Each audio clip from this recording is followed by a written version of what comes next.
Hi guys, ഇന്നത്തെ നമ്മുടെ പരിപാടി എന്ന് വെച്ചാൽ ഒന്ന് ആലുവ വരെ പോകുമായിരുന്നു. ഞങ്ങളും ട്രെയിനും ഒരേ സമയത്ത് വന്നതുകൊണ്ട് ഞങ്ങൾ ബാക്കിൽ നിന്നാണ് കയറിയത്. ട്രെയിനിന് വലിയ തിരക്കൊന്നും ഇല്ലായിരുന്നു. എന്നാലും പിന്നെ നമ്മൾ അവിടുന്ന് നടന്ന് ജനറൽ പിടിക്കുവാണ്. നടന്ന അവസാനം ജനറൽ പിടിച്ചിട്ടുണ്ട്.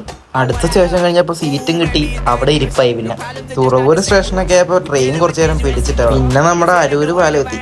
ട്രെയിനിൽ പോകുമ്പോൾ ഇവിടെ കിട്ടുന്ന ഒരു ഫീലുണ്ട്, അത് നൈസാണ്.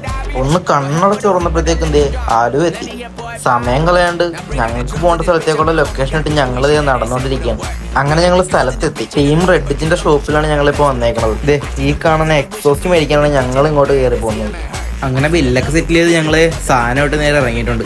പിന്നെ ഞങ്ങളൊരു കടയിൽ കയറി സർബത്ത് കുടിച്ചു വന്നതിൻ്റെ ഒരു ക്ഷീണം മാറ്റാനായിട്ട്. അങ്ങനെ അതൊക്കെ കുടിച്ചിറങ്ങി ഞങ്ങളിതേ നേരെ നടന്നു പോണത് നമ്മുടെ മെട്രോ സ്റ്റേഷനിലേക്കാണ്. കുറച്ച് അങ്ങോട്ട് നടന്നപ്പോൾ മെട്രോ സ്റ്റേഷനും എത്തി. നമ്മുടെ ലാസ്റ്റ് സ്റ്റേഷനാണ് ആലുവ. ഞങ്ങളങ്ങനെ മെട്രോ സ്റ്റേഷനിൻ്റെ അകത്തേക്ക് പോയി. ടിക്കറ്റ് എടുത്തുകൊണ്ട് ട്രെയിൻ വന്നതൊക്കെ ഒരേപോലെ.